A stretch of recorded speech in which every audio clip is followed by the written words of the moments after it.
Ya, listo chicos. Vamos a empezar con la clase de electrocardiograma. ¿Ok?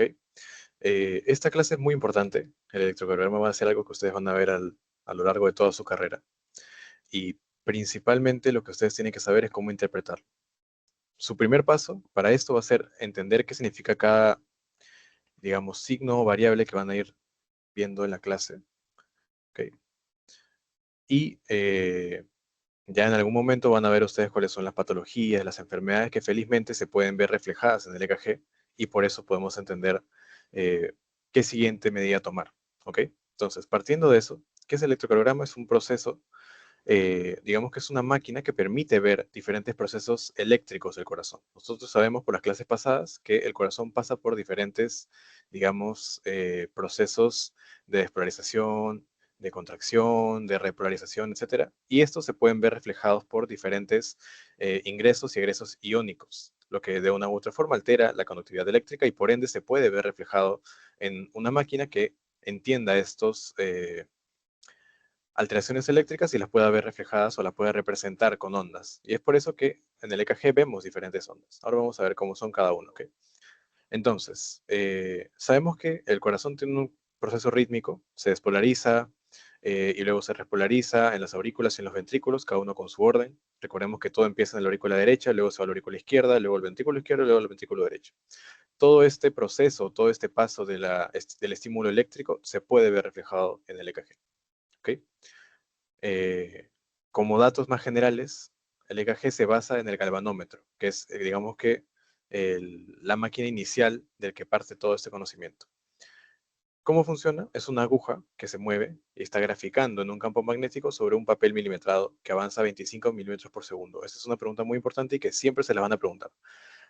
¿Cómo sé que un EKG está calibrado? Porque está avanzando, está bien calibrado porque está avanzando a 25 milímetros por segundo. Todo eso se va a ver ya en la misma máquina, pero digamos que esa es la velocidad a la que tiene que ir moviéndose el papelito.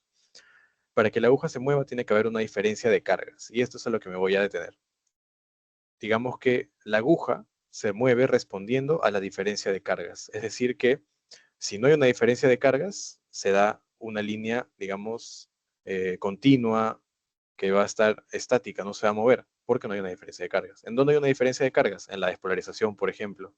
Y por eso se ve que, por ejemplo, no sé, la onda P, que es la despolarización de la aurícula, así lo vieron en su pretest también, se va a ver que va a haber una onda, va a haber una, digamos, un aumento de la carga positiva y por ende va a subir la aguja del galvanómetro y luego va a disminuir.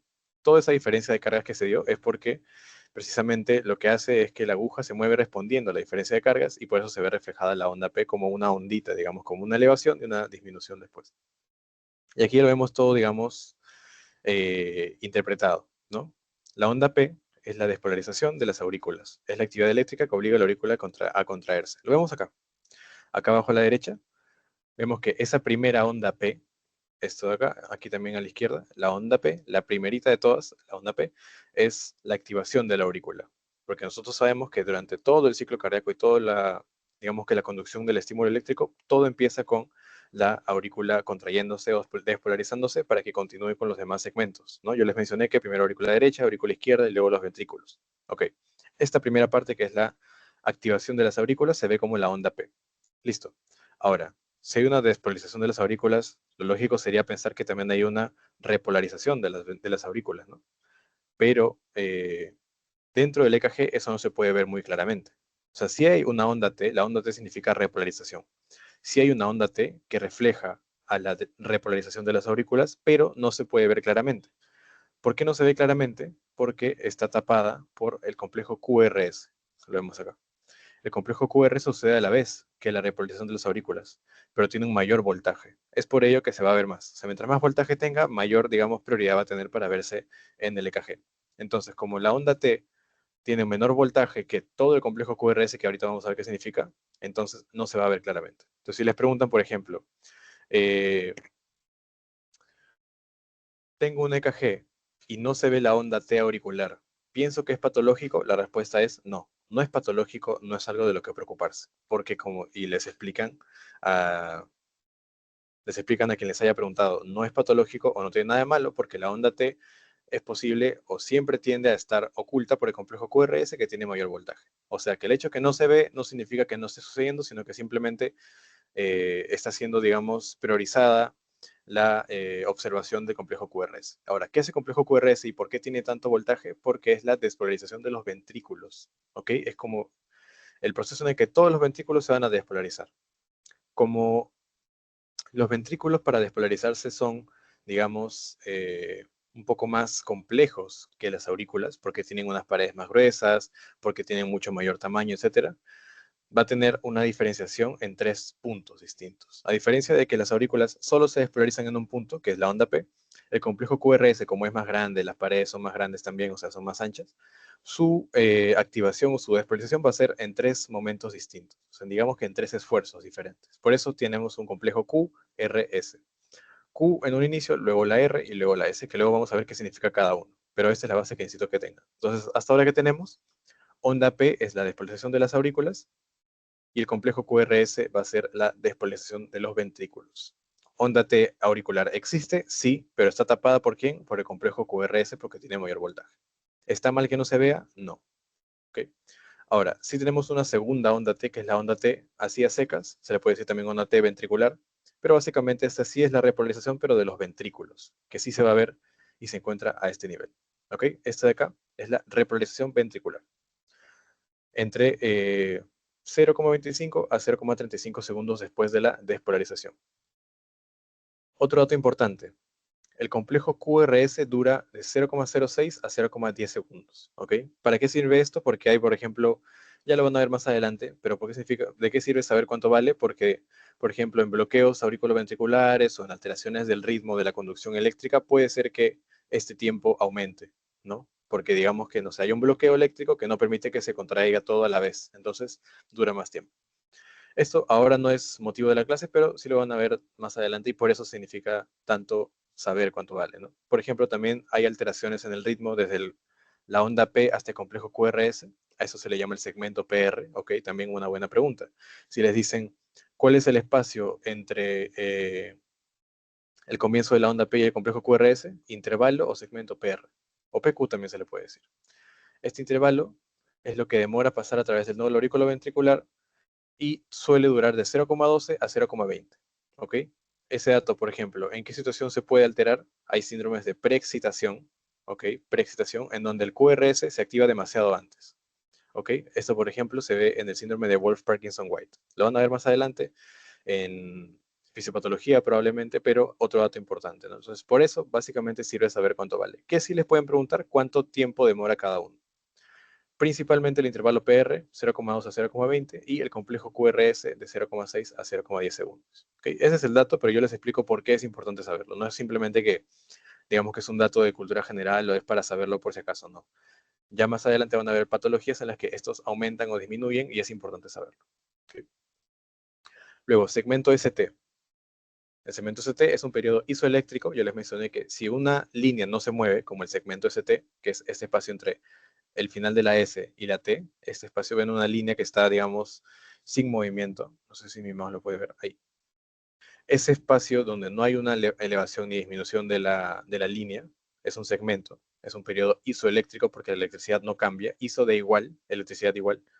Eh, es cuando los ventrículos se encuentran, digamos, entre un proceso de despolarización y la repolarización, digamos que están en el intermedio. Como no hay un cambio, digamos, específico, no va a haber una alteración de la carga y por ende en el electrocardiograma que solo detecta elevaciones o disminuciones de carga, no va a haber ninguna alteración.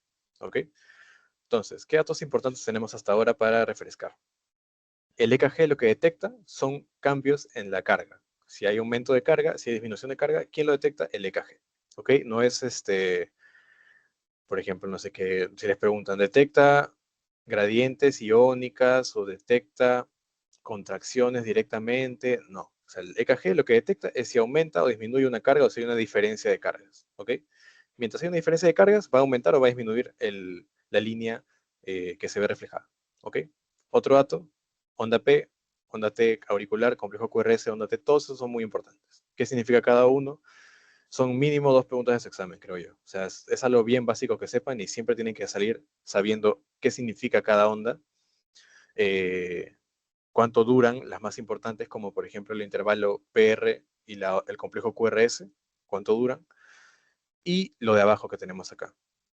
Muy probable que se los pregunte. El EKG tiene una distribución, digamos, con cuadraditos, ¿ok? Eso básicamente es para que el lector, la persona que está leyendo el EKG, pueda saber cuánto duran estos segmentos, ondas, y poder determinar si está bien o está mal. ¿Cómo así? Yo les dije que, por ejemplo, ¿no? Un intervalo PR que dure menos de 0,12 segundos, ya estamos hablando de, por ejemplo, un síndrome de preexcitación, un Wolff-Parkinson-White. Pueden verlo más adelante para complementar. Pero, por ejemplo, yo sospecho que mi paciente tiene, o ya, tiene un complejo QRS que dura más de 0,10 segundos. O sea, dura bastante tiempo. Entonces, yo lo que busco ahora, sospechando que el paciente, supongamos que tiene toda la clínica de un paciente con bloqueo auriculoventricular, yo pienso que posiblemente su QRS esté elevado. Entonces, ¿qué hago? Leo el EKG y me guío de los cuadraditos, porque cada cuadradito tiene un valor en segundos y si está por encima de ese valor, yo digo, posiblemente tenga un bloqueo y ya lo confirmo con el EKG. Entonces, un cuadradito hacia la derecha, 0,04 segundos. Estos cuadraditos que vemos acá, voy a intentar hacer zoom. Acá. Hay cuadraditos chiquitos y también hay cuadrados grandes, ¿verdad? Lo pueden ver acá también. Hay cuadraditos chiquitos y cuadrados grandes. Los cuadraditos chiquitos son de 0,04 segundos. Sabemos que todo se está avanzando, ¿ok? Entonces, estos cuadraditos chiquitos, 1, 2, 3, 4, 5, cada uno dura 0,4 segundos. Por ende, un cuadradito grande, ¿cuánto tiempo duraría? 0,20, ¿no? 0,20 segundos. O sea, ya eh, digamos que la unión de los 5 cuadraditos juntos. Si un cuadradito dura 0,04, los 5 juntos duran 0,2 segundos. Eso es en horizontal. Ahora, ¿cómo sería en vertical? O sea, hacia arriba, porque yo le estoy hablando de cómo es hacia la derecha, ¿no? Hacia la derecha, o digamos que en horizontal es el tiempo. Y hacia arriba, como sabemos que el EKG representa diferencias de cargas, hacia arriba es el voltaje. ¿Cuánto representa en voltaje cada onda o cada segmento o cada, eh, digamos que cambio en el EKG? Entonces, por ejemplo, ¿no? Aquí, ¿qué es lo que vemos? Esta es la onda P, inicialmente, que está señalando, ¿no? La primera ondita que se ve. La onda P aquí está durando un cuadradito hacia arriba. Y un cuadradito hacia arriba, como bien dice acá a la derecha, es de 1 milivoltio. Aquí, la primera línea. 10 cuadritos hacia arriba es 1 milivoltio, entonces un cuadradito chiquito son 0,1 milivoltios. ¿Ok? Entonces, ¿qué tenemos? Un cuadrado a la derecha, o sea, en horizontal, son segundos, es tiempo, son 0,04 segundos. Y un cuadradito chiquito, no los estos que son más grandes, sino los chiquitos. Un cuadradito chiquito son 0,01 milivoltios. ¿Ok? Eso es lo que significa. Por ejemplo, si les preguntan, ¿cuánto tiende a durar el complejo QRS? Entonces acá vemos que son 1, 2, 3 cuadraditos. O sea, serían 0,12 segundos. 3 por 0,04. ¿Y qué es lo que dice acá arriba? Que el complejo QRS tiene que durar de 0,6 a 0,10. Ahí de repente estaría elevado, ¿no? Si lo vemos en este EKG. Pero siempre se le suele decir, ya digamos que en la práctica, que el complejo QRS tiende a durar de 2 a 3 cuadraditos aproximadamente, ¿no? Acá hay 1, 2, 3 y ya lo tenemos listo, ¿no? Ahora, el segmento PR, o claro, intervalo PR, vemos acá que desde la P hasta todo el complejo QRS tiende a durar de 0,12 a 0,20. Entonces contamos un cuadradito chiquito, dos cuadraditos chiquitos, tres cuadraditos chiquitos. Ya, eso es 0,12 y eso es lo que dura nuestro segmento o intervalo PR. ¿Ok? Entonces ahí diríamos, por ejemplo, que está bien, que está en un buen nivel, en un buen estado, ¿no? Si está por encima de eso ya es patología, si está por debajo ya es patología. Entonces, ¿qué es lo que deben saber ustedes? ¿Cuánto dura cada cuadradito hacia la derecha, o sea, en horizontal, que estamos en el eje del tiempo? Un cuadradito, 0,04 segundos. Y hacia arriba es voltaje. ¿Cuánto dura cada cuadradito chiquito? 0,1 milivoltios. ¿Ok? 0,1 milivoltios. ¿Qué más nos dicen? A ver acá. ¿Qué más nos dicen? Las líneas verticales van a delimitar también un cuadrado grande. ¿Lo vemos acá? Y las líneas horizontales, las que tienen, digamos, un poquito más de color. Cada línea va a delimitar un cuadrado más grande, ¿no? Un cuadrado grande representan 5 cuadraditos chiquitos. Aquí también lo ven, ¿no? 1, 2, 3, 4, 5. 1, 2, 3, 4, 5. Cada cuadrado grande son 5 cuadraditos chiquitos. Entonces, si le dicen, cuenta, por ejemplo, ¿no? Desde este primer QRS hasta el segundo QRS, ¿cuántos cuadrados grandes hay? 1, 2, 3, 4 y un poquito de uno más, ¿no? Más tres cuadritos chiquitos. Y ahí ya sacas, por ejemplo, cuánto tienes de intervalo RR, que es el siguiente valor que vamos a ver. Acá está. El intervalo RR es el intervalo entre dos latidos. ¿Y es útil para qué? Para determinar la frecuencia cardíaca. En promedio 72 latidos por minuto, pero en general nosotros sabemos que el tiempo, o digamos que la frecuencia cardíaca normal en un paciente es de 60 a 100, 60 a 90 incluso se le puede decir. ¿Ok? Entonces, por ejemplo, con la misma utilización del EKG, si les preguntan cuánto tiene intervalo RR el paciente, entonces contamos el primer R, ¿no? De la primera contracción ventricular con la segunda, con el segundo R que está a este nivel, ¿no? Este siguiente pico que está elevado es la onda R. Entonces contamos cuántos cuadraditos hay entre ellos. Cada cuadradito dura 0,04 segundos. 1, 2, 3, 4, así, hasta llegar al final. Y ese va a ser el intervalo RR y nos va a determinar la frecuencia cardíaca también. ¿Cómo podemos sacar la frecuencia cardíaca a través del intervalo RR? Que es una pregunta que les pueden hacer. ¿Ok? Ustedes van a tener a lo largo de todo un EKG varios complejos QRS, porque son varias contracciones del corazón. ¿Qué se suele hacer? Buscas un complejo QRS donde la R, que es este segunda onda que va hacia arriba, buscas uno que coincida con una de las líneas. Y lo que puedes hacer es contar cuántos cuadrados grandes hay. Un cuadrado grande, dos, tres, cuatro cuadrados grandes hay aquí. Entonces, ¿qué se hace con eso? El número de cuadrados grandes se lo divides a 360. ¿Ok? Y entonces, ¿qué sale? No, perdón, a 300. Entonces tú sacas 300. Vamos a ver si puedo dibujar. Ahí, 300. Para sacar la frecuencia cardíaca, ojo. Esta es la forma de sacar la frecuencia cardíaca más fácil que hay. Tú buscas un complejo QRS y buscas a la R, que la R siempre va a ser, no, es QRS, ¿no? Q, R y S. Y tú buscas al R. Acá está R. Ok, y tienes que buscarlo idealmente en el punto en donde esté justo tocando una línea. ¿Esto para qué? Para contar los cuadrados grandes, ¿no? Entonces contamos, acá hay un cuadrado grande, acá hay dos, acá hay tres, acá hay cuatro, y acá hay dos cuadraditos más. Pero ya llega al final. Entonces, ¿cuántos cuadrados grandes hay? Uno, dos, tres, cuatro. Entonces, para sacar la frecuencia cardíaca, ¿qué haces? Sacas 300, ese es el número fijo que siempre vamos a utilizar, y el número de cuadrados grandes que hay en el intervalo R, o sea, el complejo QRS del inicio y el segundo complejo QR que está acá, ¿no? El de acá, este. Ya. Entonces, ¿qué hacemos con ese valor? Contamos cuántos cuadrados grandes hay y se saca, ¿no? 4. Sale 75. Ahí tienes tu frecuencia cardíaca. Esa es la forma más sencilla, digamos, de sacar la frecuencia cardíaca. Hay varias más, hay otras que son un poco más específicas, incluso hay formas para sacar la frecuencia cuando el paciente es arrítmico. ¿Qué pasa si el paciente no tiene un ritmo tan regular y en una, por ejemplo, ¿no? En una primera contracción hay tres cuadraditos, en la segunda, 1, 2, 3, 4, 5, en la tercera solo hay dos. Ahí no puedes sacar el número de cuadraditos en general y dividírselo a 300, porque el número no es el mismo. Entonces hay otras formas de sacarlo, pero eso ya lo van a ver más adelante. Pero digamos, en un paciente que tenga el EKG normal, que no tenga una alteración del ritmo, ¿ok? Que solo no tenga una alteración del ritmo, porque su EKG puede estar alterado, pero su ritmo es sinusal, es un ritmo normal. Entonces, la forma más sencilla y que yo les recomiendo que aprendan es buscar un R. Vamos a hacerlo todo de nuevo, para ver que se les quede bien.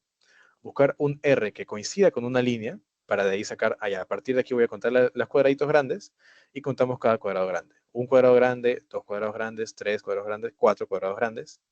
Y acá hay un poquito más, pero no lo vamos a contar porque estamos solo contando cuadrados grandes. 1, 2, 3, 4.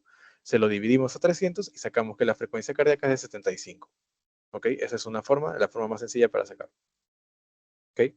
Ahora también, como yo quiero que de verdad aprendan los tiempos, creo que va a ser algo importante. Aunque más que nada les van a preguntar qué significa cada uno, pero igual los tiempos. Cada cuadrado chiquito son 0,4, perdón, 0,04. 0,04 para cuadrado chiquito. Acá 1, 2, 3, 4, 5, ¿no? Y cada cuadrado grande, estos cuadrados grandes, comprenden a 5 cuadrados chiquitos. Entonces, ¿cuánto sería un cuadrado grande en horizontal, o sea, en tiempo? 0,2, o sea, 0,04 por 5, 0,2 segundos. ¿Ok? Eso va a durar un cuadrado grande.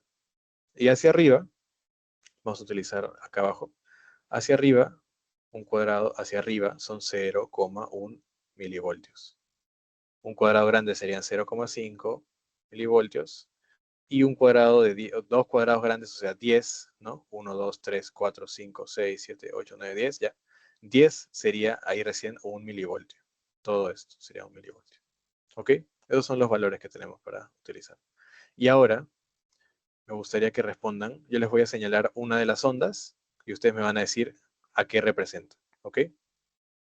Esta onda. Esta onda, ¿cuál onda es? A ver, Damara. La primera onda que estoy señalando, esta onda. ¿Cómo se llama? ¿Qué onda es? La P. Ok, ok, muy bien. Es la onda P. La onda P.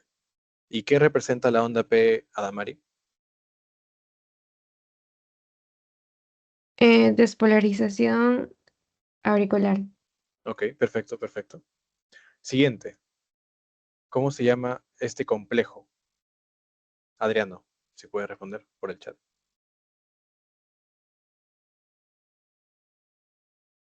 QRS, perfecto. Y finalmente, ya, ese es el QRS. Y finalmente, ¿cómo se llama este, Damara? ¿Cómo se llama esta onda? La La onda T. Ok.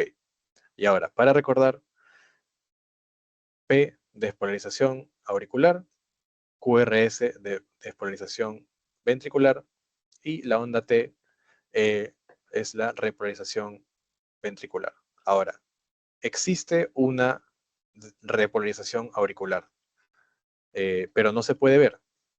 Y te pregunto a ti, Giovanni, ¿está bien o está mal que no se vea? ¿Es una enfermedad que no se pueda ver la onda o la repolarización de la aurícula?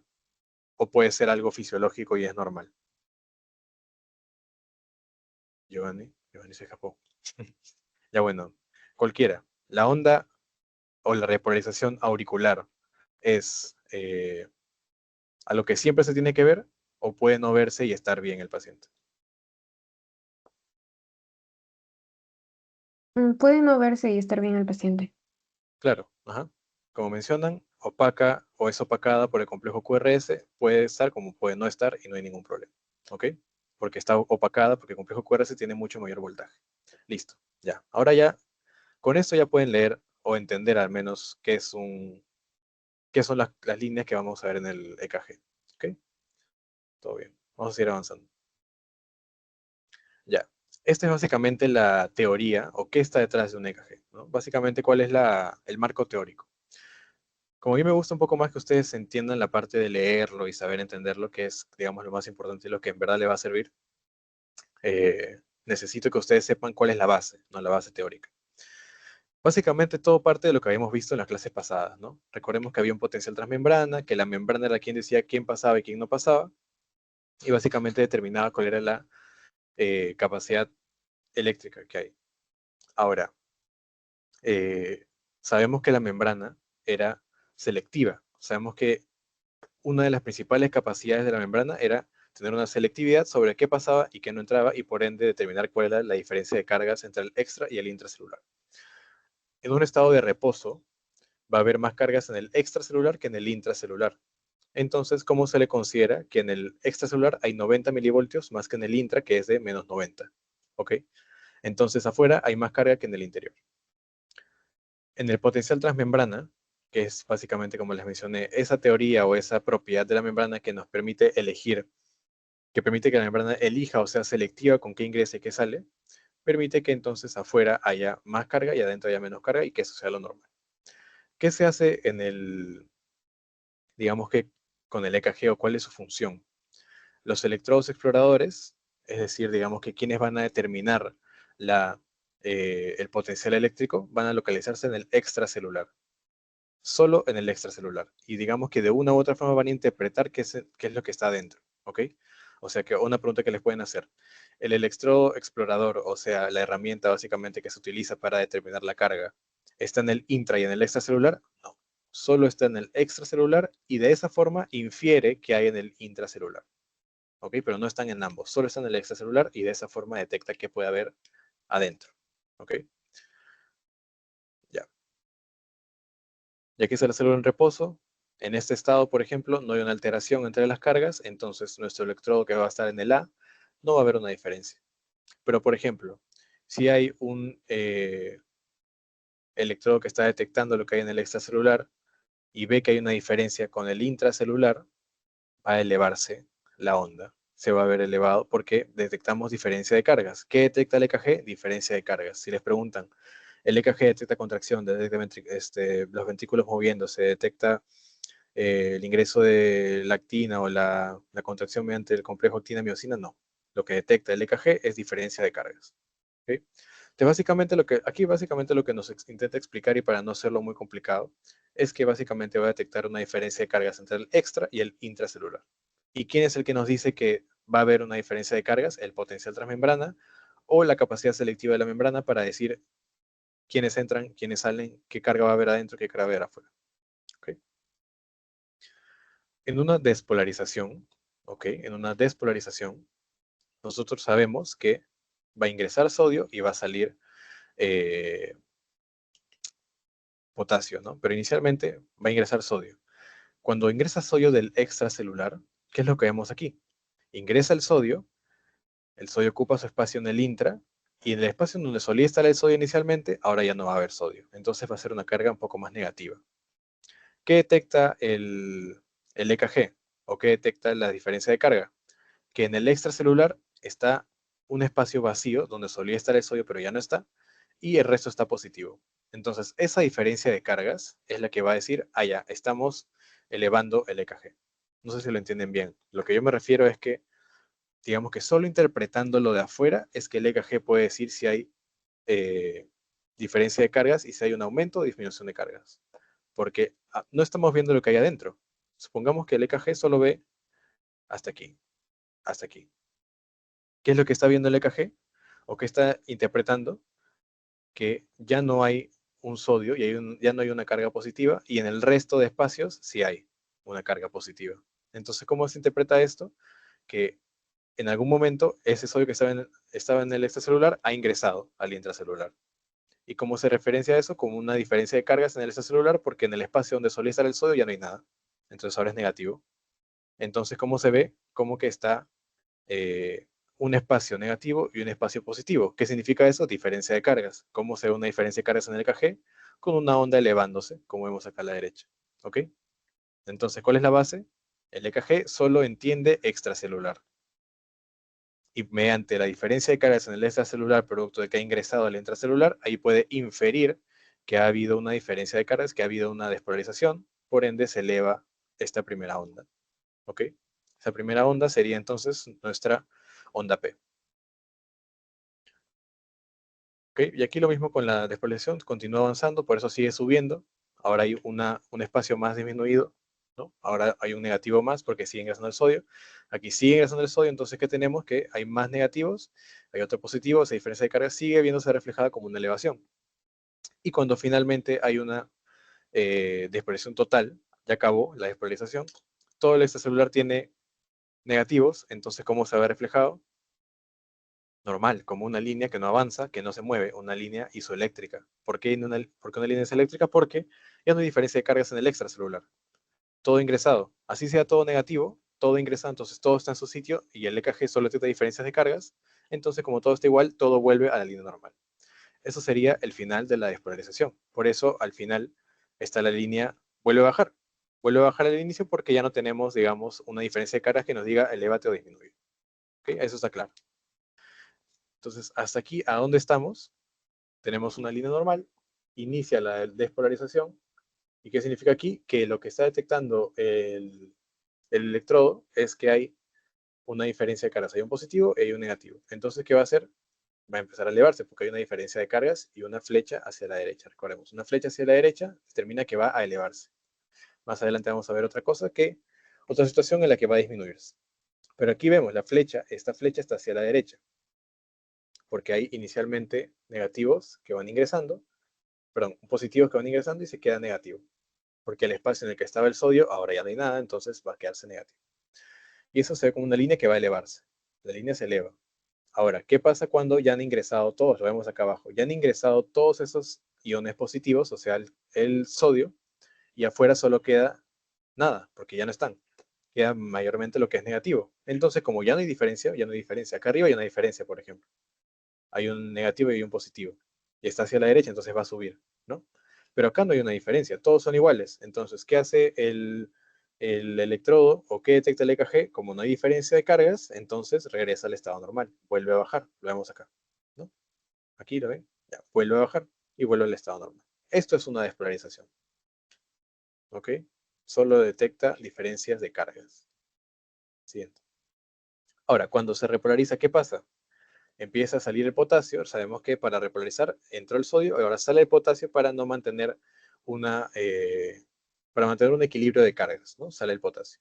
Ahora, cuando sale el potasio, ahora hay un positivo aquí. Siempre la flecha y la cabeza de la flecha, que nos va a indicar hacia dónde va a irse, si hacia arriba o hacia abajo se va a ir la onda, la cabeza de la flecha va hacia el positivo. Entonces ahora hay positivos en la izquierda, ¿no? Primero va saliendo aquí y luego vemos en la imagen de abajo que va saliendo y va saliendo uno más y sale uno más. Entonces vemos aquí, ¿no? La cabeza de la flecha va hacia el positivo y la cola va hacia el negativo. Hacia el negativo va la cola. Ok, ¿y cómo se ve eso reflejado? Ahora si tenemos una flecha hacia la izquierda, eso va a ser una bajada de la onda. Por eso en una repolarización, en este EKG se vería hacia abajo. Una onda negativa. También, y aquí está la base, prácticamente. En la célula en reposo se va a ver hacia abajo. Eso no significa que la onda T vaya hacia abajo, sino que digamos que así se ve reflejado en, digamos, la interpretación de esas cargas. ¿Ok? No significa que la onda T vaya hacia abajo. La onda T sabemos que es una onda T positiva, siempre. Solo que, digamos que en términos de diferencias de cargas, y para entender la base teórica del EKG, aquí se ve hacia abajo, ¿no? Porque digamos que la célula se está repolarizando en otra dirección distinta. Pero hay que, digamos que hacerlo a un lado en el momento de hablar de las mismas ondas del EKG, ¿no? Que es, disculpe que está un poco raro, pero acá está, ¿no? QRS y T. No es que la onda T vaya hacia abajo en la repolarización ni nada, simplemente que en el marco teórico, en la parte más teórica, la diferencia de carga se ve reflejada de esta forma, ¿ok? Básicamente para entender cómo se va a ver.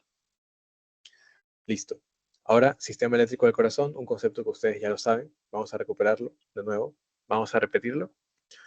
Todo parte del nódulo sinusal. Sabemos que es nuestro marcapasos fisiológico del corazón. ¿Y dónde se encuentra? En la aurícula derecha. Pregunta siempre, siempre les preguntan esto. ¿Dónde se encuentra, por ejemplo, el nódulo sinusal? ¿O cuál es la primera parte del sistema eléctrico del corazón? El nódulo sinusal. El nódulo sinusal en la aurícula derecha. Otro dato importante. ¿El nódulo sinusal responde al calcio o al sodio? A ver, Ariana, ¿podrías responder, por favor? El nódulo sinusal responde a calcio o a sodio.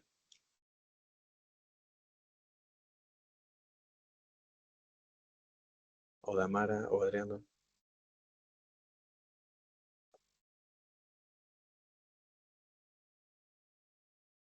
El nódulo sinusal responde a calcio o a sodio. Ah, Mari, Damara, Adriano.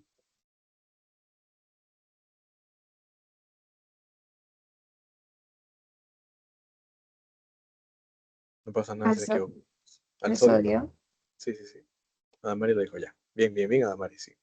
El nódulo sinusal va a responder a sodio. ¿Por qué responde sodio no a calcio? Porque el calcio es para contraerse. El nódulo sinusal no tiene células, no tiene células, perdón, contráctiles.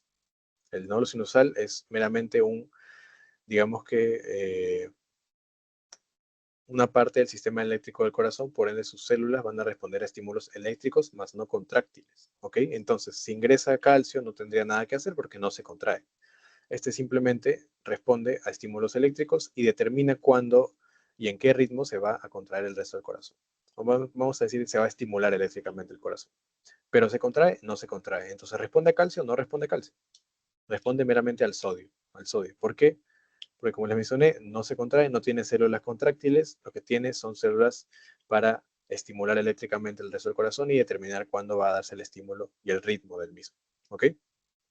Entonces, todo parte del nódulo sinusal, responde al calcio, y el nódulo sinusal va a continuar con su conducción eléctrica hacia las aurículas. Recuerden que yo les dije que primero eran las aurículas y luego los ventrículos. Empieza en la aurícula derecha, donde está el nódulo sinusal, y se va por sus haces internodales o tractos internodales, ¿no? Tenemos anterior, mediano y posterior. Y posterior. Y también hay un haz adicional, el haz de Bachmann, ¿ok? No se les suele preguntar mucho este nombre, pero si quieren un punto extra o si el doctor no les pregunta algo y ustedes quieren dar un datito extra para que les suba puntos, el haz de Bachmann es el haz que transmite el impulso eléctrico hacia las aurículas izquierdas, aparte del tracto. Pero siempre, digamos que en general, incluso ahora cuando nos están enseñando en cardiología para medicina 1, nos dicen de frente que hay nódulo sinusal y nódulo auriculoventricular. Pero siempre es importante saber que hay un tracto internodal anterior, mediano, posterior, y aparte hay un haz de Bachmann que se va hacia la aurícula izquierda.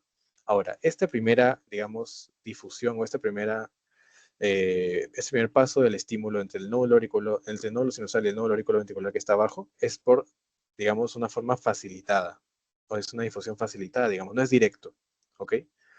Les pueden preguntar, ¿el nódulo sinusal está directamente conectado con el nódulo auriculoventricular? No. A pesar de que están los tractos, va a ser una difusión facilitada, ¿ok? Una difusión facilitada. Listo.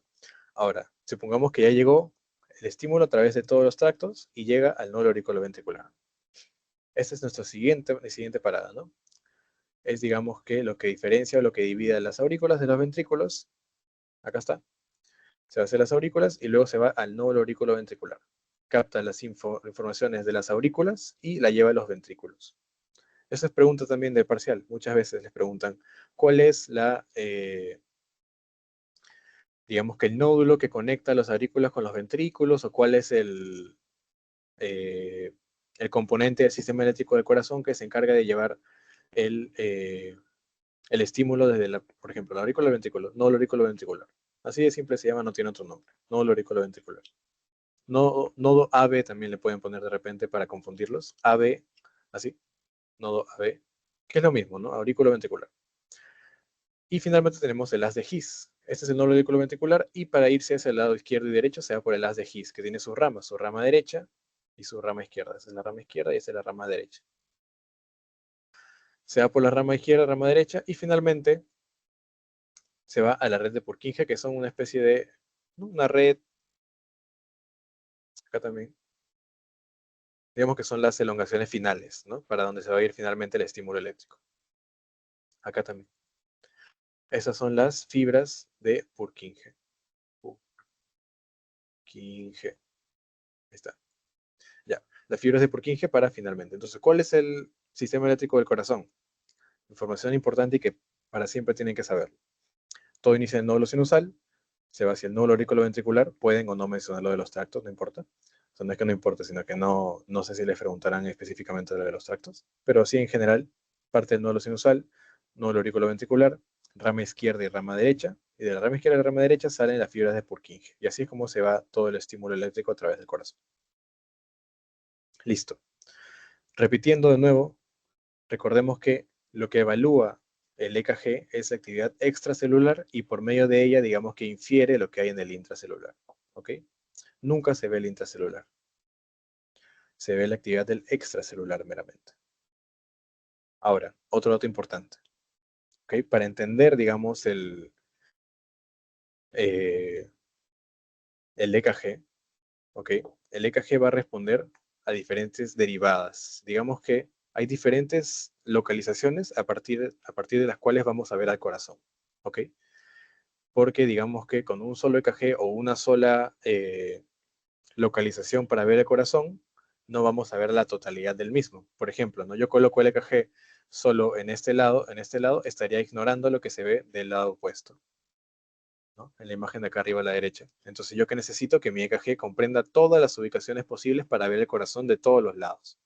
Por ejemplo, ¿no? Si yo solo estoy viendo una afectación a este nivel, podría estar, podría estar ignorando, por ejemplo, que al lado opuesto haya, quién sabe, una isquemia, que haya un infarto, que haya necrosis, etcétera. No lo puedo ver porque no estoy viendo a ese nivel de activación eléctrica.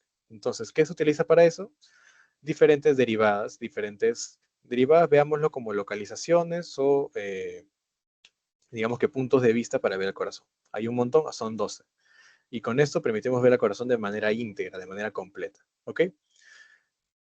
Todas estas derivaciones responden a un triángulo de Beethoven. Bueno, parte de ellas, porque hay otras derivaciones que vamos a ver más abajo. ¿Ok? Pero estas primeras derivaciones parten del triángulo de Beethoven. son D1, D2 y D3. ¿Ok? Las primeras que vamos a ver, D1, D2 y D3. Tenemos también ABR, ABF y ABL. Tenemos también B1, B2, B3, B4, B5, sumando entre todos 12 derivaciones.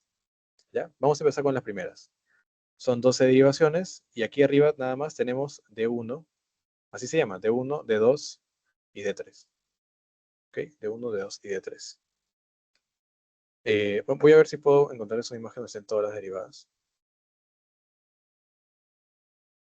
Para que puedan entenderlo mejor.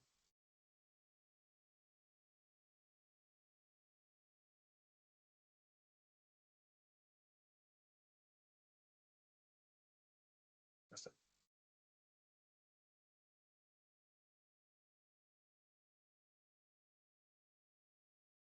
Aquí. Listo. En un corazón, en un EKG completo, necesitamos tener las 12 derivadas posibles. 12 derivadas, digamos que son los puntos de vista de los que podemos ver el corazón. El corazón se ve desde 12 puntos de vista. Este de abajo, que es D2 largo porque dura todo este tiempo, es para arritmias, ¿ok? Esto no es un tema que van a ver aún. Céntrense nada más en lo que tenemos acá arriba. D1, D2, D3, ¿ok? Acá va la D. ABR, otra derivada o otro punto de vista, ABL, ABF y las precordiales B1 hasta B6. En total tenemos 12 derivadas. Aquí arriba tenemos, acá, ya, acá arriba le estoy mencionando únicamente D1 hasta D3, ¿ok? Vamos a dejar esto un momento a un lado para que podamos ver primero estas tres, ¿no? D1 hasta D3. Ya. D1, D3. El D1 y el D3 responden al triángulo de Einthoven, que básicamente es una forma para entender el cuerpo humano y entender diferentes formas de ver al corazón, partiendo de que los brazos y las piernas están extendidas. Se utiliza para hacer el electrocardiograma y consiste en colocar los electrodos en los brazos y las piernas. ¿Por qué? Porque B1, por ejemplo, B1 o B6, ¿dónde se coloca el electrodo? Lo vemos acá, se coloca en el pecho, nada más. Se coloca en la pared torácica, aquí. En cambio, por ejemplo, D1, D2 y D3 se colocan en los brazos y en las piernas. ¿Ok? Dato importante. Entonces, primero, D1, las derivadas D1, D2 y D3, estas y esta. D3, se colocan en los brazos y en las piernas. Ahí colocas, es una especie de gancho, se coloca en la muñeca derecha, muñeca izquierda y cerca del tobillo izquierdo y tobillo derecho. ¿Ok? Ahora, son, digamos, tres derivadas, a pesar de que tenemos dos brazos y dos piernas. ¿Por qué? Porque el electrodo que va en la pierna derecha únicamente es para llevar las interferencias, no se toma en cuenta. Son tres derivadas, pero van en todos los brazos, todas las piernas. ¿Ok? Todas las extremidades. Entonces, tenemos tres derivadas, a pesar de que se tomen en todos los brazos, dos piernas. ¿Ok? Por lo tanto, tenemos dos brazos y la pierna izquierda, que van a ser los que nos van a servir para tomar las derivadas. Y el triángulo de Einthoven tiene tres derivadas, derivada 1, 2 y 3.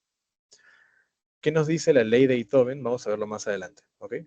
Primero, el triángulo de Einthoven nos va a servir para poder evaluar las derivadas por convención y está establecido que tenemos, digamos, las tres derivadas y cada una va a ir leyendo un espacio específico. La derivada 1 conecta el terminal negativo al brazo derecho y el terminal positivo al brazo izquierdo, y lo vemos así. Abajo en la imagen vamos a hacer zoom. En esta imagen que vemos, el terminal negativo, está en el brazo derecho y el positivo en el brazo izquierdo. Igual en el derivados tenemos que el terminal negativo está en el brazo derecho y el terminal positivo está en la pierna izquierda, acá abajo, pierna izquierda. Luego, la derivada 3 conecta al terminal negativo en el brazo izquierdo y el terminal positivo igual en la pierna izquierda. ¿Esto para qué? Meramente para saber qué significa cada derivada, a dónde apunta cada una y sacar el dato final. ¿Qué forma tenemos, por ejemplo, para saber que nuestras derivadas están bien, digamos que están bien tomadas? ¿Ok? ¿Cómo se saca? Registramos las tres derivaciones y la derivada 1 más la 3 debe ser igual a la 2. Esto se utiliza en su práctica, al menos hasta mí, hasta lo que yo he hecho, todavía no, pero sí es pregunta que le puede hacer su doctor en el hospital o incluso en el examen que tengan ustedes, ¿no? ¿Cuál es la ley de Einthoven? Nos sirve para saber que las derivaciones están bien registradas y nos permiten saber que la derivada 1 más la 3 va a ser igual a la derivada 2. ¿Ok? Esta es nuestra primera imagen entonces. ¿Qué tenemos? Que las tres primeras derivaciones, 1, 2 y 3, se encuentran en este nivel, están conectadas en los brazos y las piernas, pero la pierna derecha no se toma en cuenta, entonces es brazo derecho, brazo izquierdo, pierna izquierda. Cada derivada va de un lado a otro, digamos, ¿no? Va de una porción, de una pierna o de un brazo a la otra.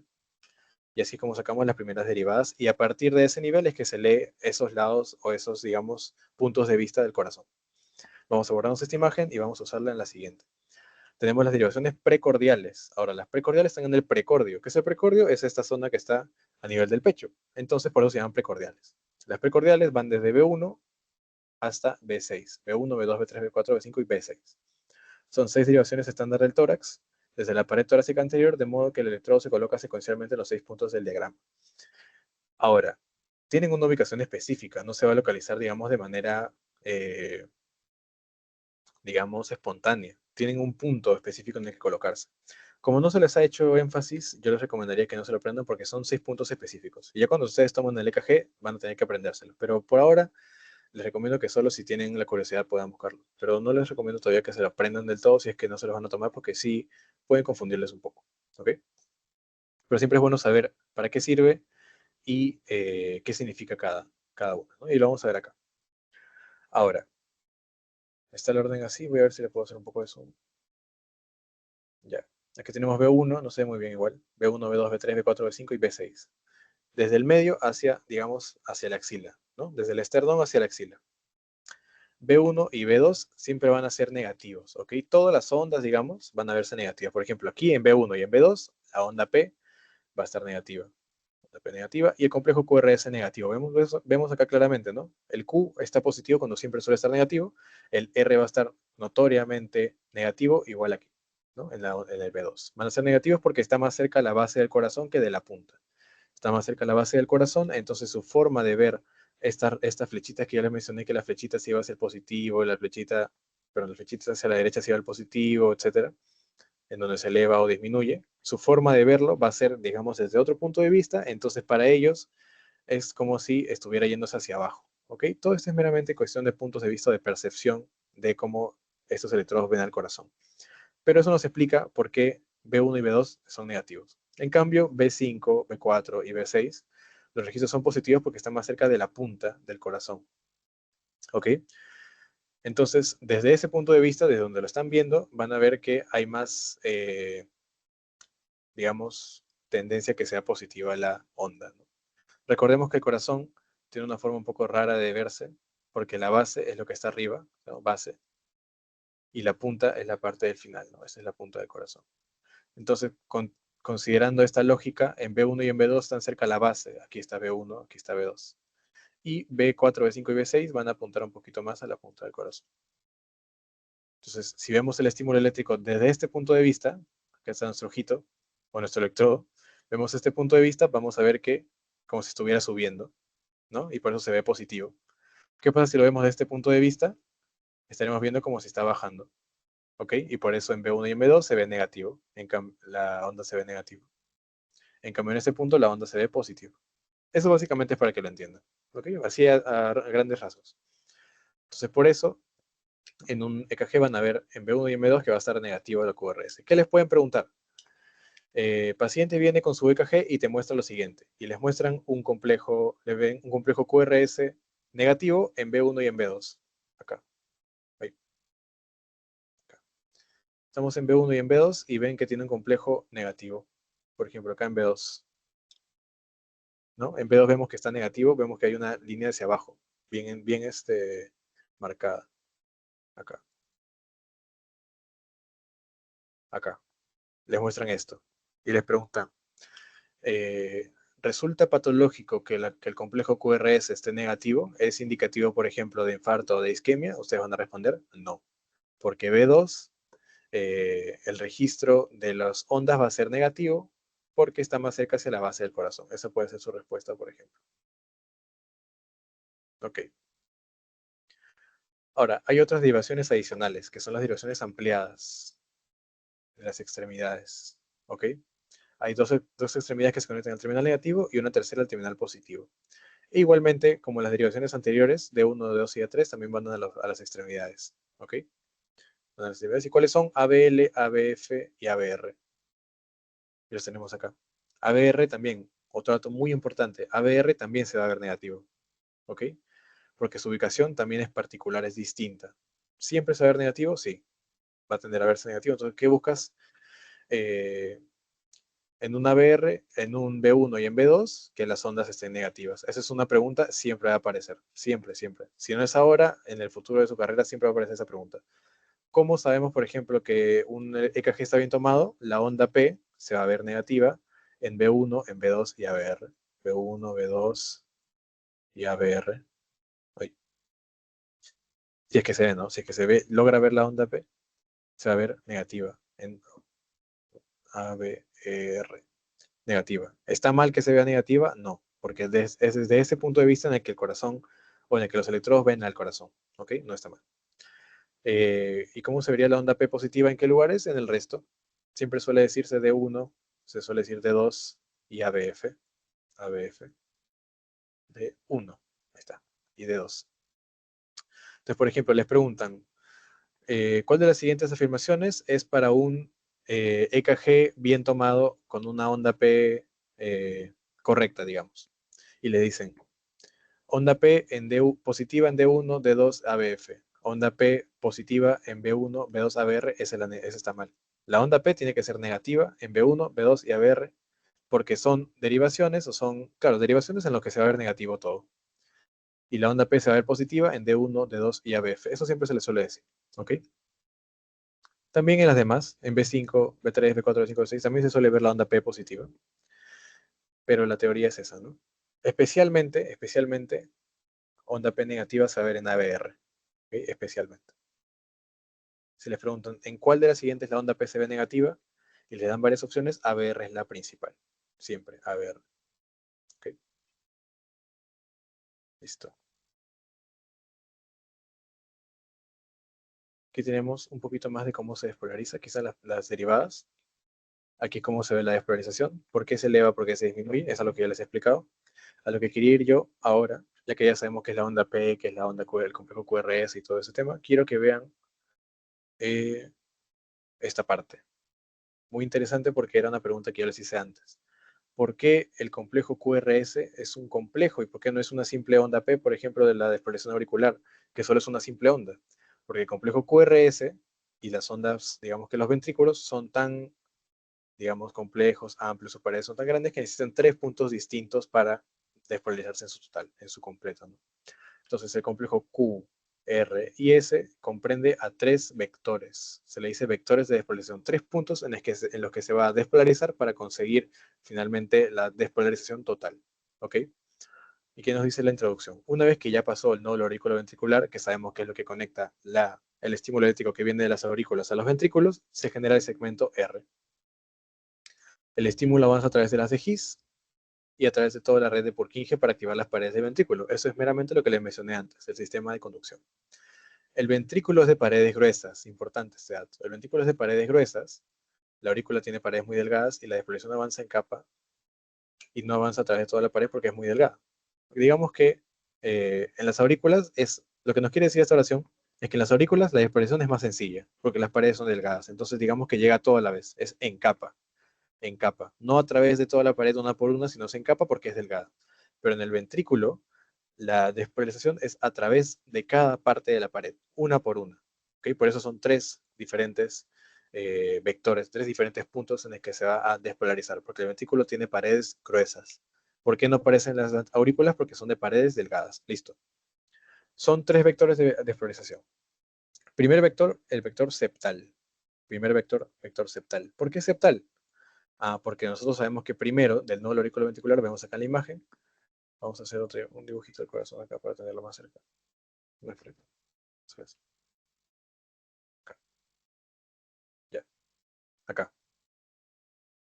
Primero va a ser septal, el vector septal. ¿Por qué? Porque nosotros sabemos que el estímulo de dónde viene, viene del nódulo auriculoventricular y va a irse por las ramas del haz de His. ¿Dónde están esas ramas? En el septum interventricular. Esto de acá se llama el septum interventricular, lo sabrán por anatomía. Entonces, como es la primera parte por la que pasa el estímulo, antes de seguir diseminándose hacia los dos lados, por las fibras de Purkinje, etc., primero se va por el septum. Entonces, el primer vector, la primera parte donde se despolariza, se llama vector septal, del septum interventricular. ¿A qué se referencia ese vector septal? A la onda Q. Acá está, la onda Q. Entonces, esta primera parte donde el estímulo pasa por el septum, onda Q. ¿Es negativa? Sí. ¿Por qué es negativa? Porque digamos que si entendemos que las flechas positivas, ¿no? En el triángulo de Beethoven, lo vemos acá.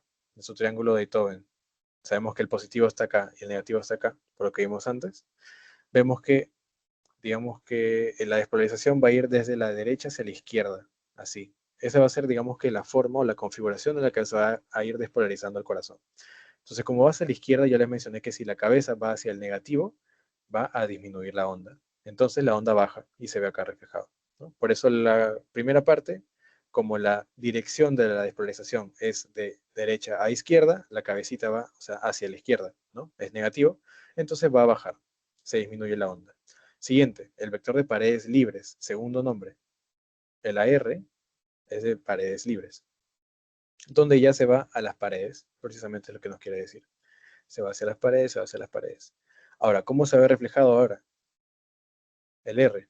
La flechita se va a ir hacia la derecha, ¿no? Porque se va a ir primero a este lado y luego se va a ir hacia la derecha. Como se va hacia la derecha, ahora, y lo vemos en esta imagen del medio, la azulita, la flecha se va así, en esa dirección. Si aquí está el negativo y acá está el positivo, entonces va a subir, ¿no? Según el triángulo. Sube, entonces por eso la onda R sube. Ok. Ese es nuestro segundo vector de paredes libres. Finalmente el vector basal.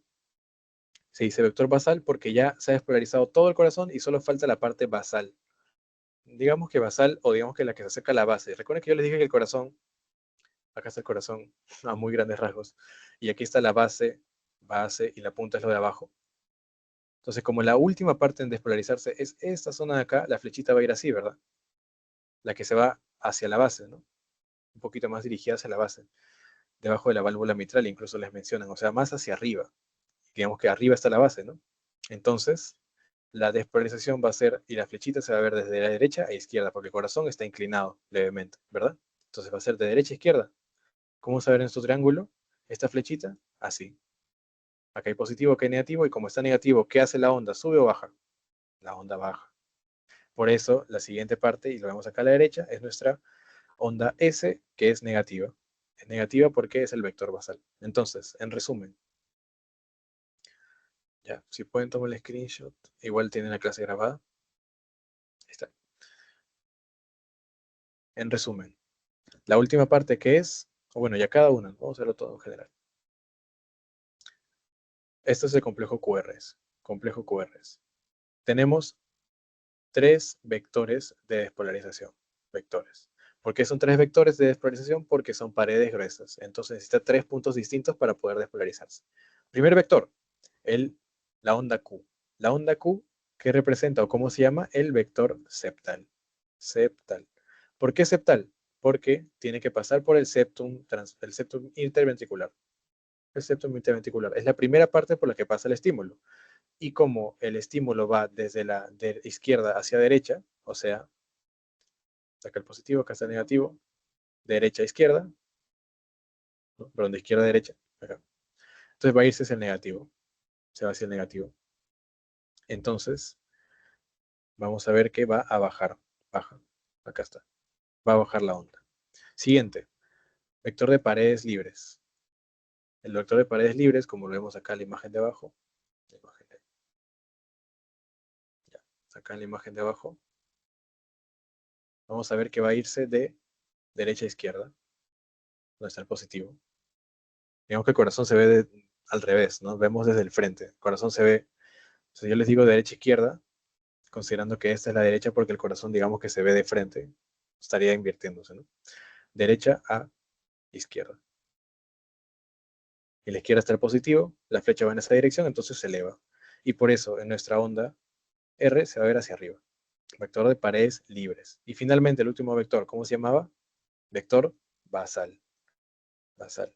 Porque ¿dónde se va? Hacia la base, digamos. Se va hacia la base. Ahora, si considerando que el corazón es así, ¿no? Supongamos, el corazón es una estructura, un órgano que está inclinado. Entonces, si la última parte que falta despolarizar es esta zona que está más cerca a la base, que incluso nos mencionas que está debajo de la válvula mitral, entonces la flecha, ¿cómo va a ser? Va a ser en esa dirección. Básicamente va a ser una flecha así. porque la base está, digamos, que tienes que ir hacia arriba, sí, pero está un poco inclinado, entonces estás hacia la derecha. Entonces, ¿cómo se ve la flecha? Si lo ponemos en una forma más horizontal, hacia el negativo. ¿Y cómo se ve cuando algo está hacia el negativo? Disminuye, baja, baja. Por eso tenemos que la onda S también va a ser negativa. Entonces, les preguntan, ¿qué les pueden preguntar aquí? ¿Cuáles son las ondas negativas del complejo QRS? La Q y la S. ¿A qué vector o a qué onda corresponde el vector basal? Ah, ya, a la onda S. ¿Por qué, ¿por qué se le llama vector septal a la onda Q? Porque corresponde a la despolarización entre el septum interventricular. O que les preguntan de frente, ¿a qué le dicen? Responda lo siguiente.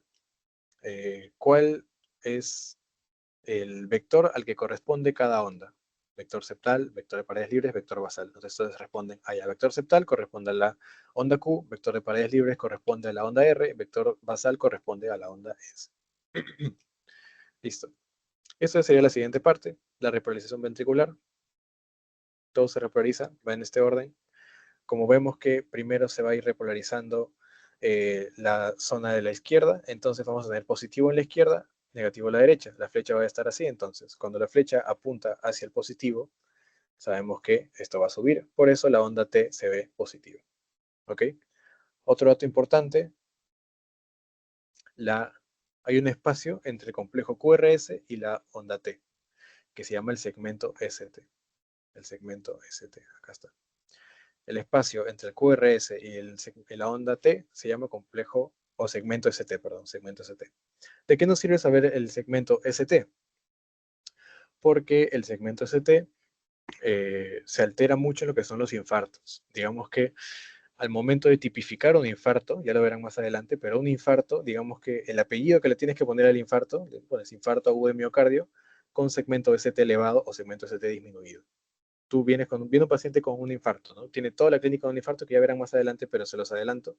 Un paciente con un infarto viene tocándose el corazón, se llama el signo de Levin, como sintiendo dolor, un poco encogiendo el pecho, un dolor que se irradia hacia el brazo izquierdo, se está tocando el pecho, siente que es un dolor como si le estuvieran oprimiendo, un dolor opresivo, un dolor asociado al esfuerzo, viene con dificultad para respirar, que se llama disnea, y muchas veces tiene antecedentes de hipertensión o es un paciente obeso, etc.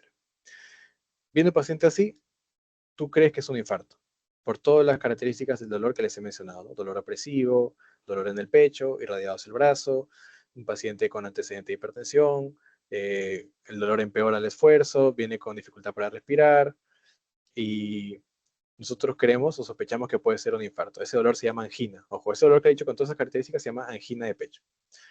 Y viene un paciente y nosotros creemos que puede ser un infarto. Ok, ¿cuál es el siguiente paso? Tenemos que ver si precisamente es un infarto o no es un infarto. ¿Qué se pide o qué se necesita para saber que un paciente tiene un infarto? Dato importante. ¿Cómo se diagnostica un infarto? Tiene que tener el signo de Levin o básicamente la clínica de la que les mencioné, que se llama angina. Angina es el dolor de pecho con todas las características que les dije. ¿Ya? Tiene que tener el EKG sugestivo de infarto, y ahorita vamos a ver cuáles son, y unas enzimas elevadas que se llaman las troponinas. ¿Ok? Troponinas elevadas. Ya. Y en el EKG, ¿qué puede haber? Puede haber un ST elevado. El ST va a elevarse, o el ST podría estar disminuido o normal. Ya. Con esos tres, nosotros podemos decir que hay un infarto. ¿Cómo se ve un ST elevado? Incluso podrían preguntarle, yo creo que normal podrían preguntar ese examen. Un ST elevado, tenemos aquí, ¿no? Q, R, S, y el ST elevado, el segmento ST elevado, es que en vez de llegar hasta aquí y continuar con el, digamos, la trayectoria normal, hasta acá sube. Esa es la onda S y sube aquí, y aquí recién continúa la repolarización. Así. Y aquí está la onda T, ¿no? Y continúa así. Este es un ST elevado. ¿Ven toda esta elevación de aquí? Este es el ST elevado. ST elevado. Eso podría ser indicativo de infarto agudo de miocardio. A partir de qué datos ves que un ST está elevado, el punto J. Es un nuevo punto que no les he mencionado. El punto J es el momento en el que cambia desde la onda S hacia la T. Vamos a verlo acá también.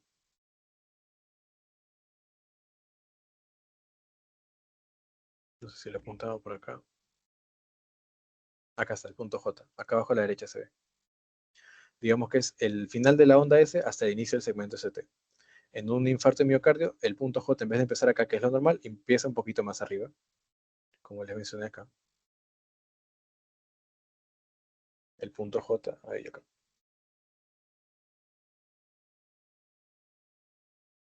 El punto J, acá arribita, resaltado, empieza ahí. Este es el punto J, empieza a este nivel. Eso nos indicaría, por ejemplo, qué es lo que tendríamos que buscar para un infarto agudo de miocardio. ¿Ok? En el caso que no se lo pregunten, yo creo que igual este dato es importante para sus seminarios, siempre, ¿no? Siempre, porque siempre es bueno aplicar lo que ustedes saben y lo que les van enseñando en fisiología a la parte ya, digamos, práctica de la medicina. Especialmente el EKG es fundamental para diagnosticar un infarto, que es una de las, bueno, la principal causa de muerte en el Perú, la principal causa de muerte en el mundo, y es una causa de muerte o es una mortalidad que para el 2050 se tiene entendido que va a continuar avanzando. Va a continuar avanzando. Por eso cardiología ahorita es tan importante, ¿no? Las enfermedades cardiológicas están en un gran auge por los estilos de vida, porque cada vez somos más sedentarios, porque cada vez hay peores factores en la dieta, porque cada vez hay más comorbilidades como la diabetes, que afecta mucho a la parte cardiológica, a la hipertensión, ni hablar, es meramente cardiovascular y también afecta mucho. Hay mucho más daños al endotelio, que es el órgano más grande del cuerpo y es el que permite toda la, eh, básicamente asegurar el flujo sanguíneo. Entonces, básicamente la cardiología está en un punto de auge y va a seguir aumentando y nosotros tenemos que saber, así no vayamos a especializarnos en cardiología, todos estos datos. Y ya. Eh, Finalmente, ese es un resumen de todo.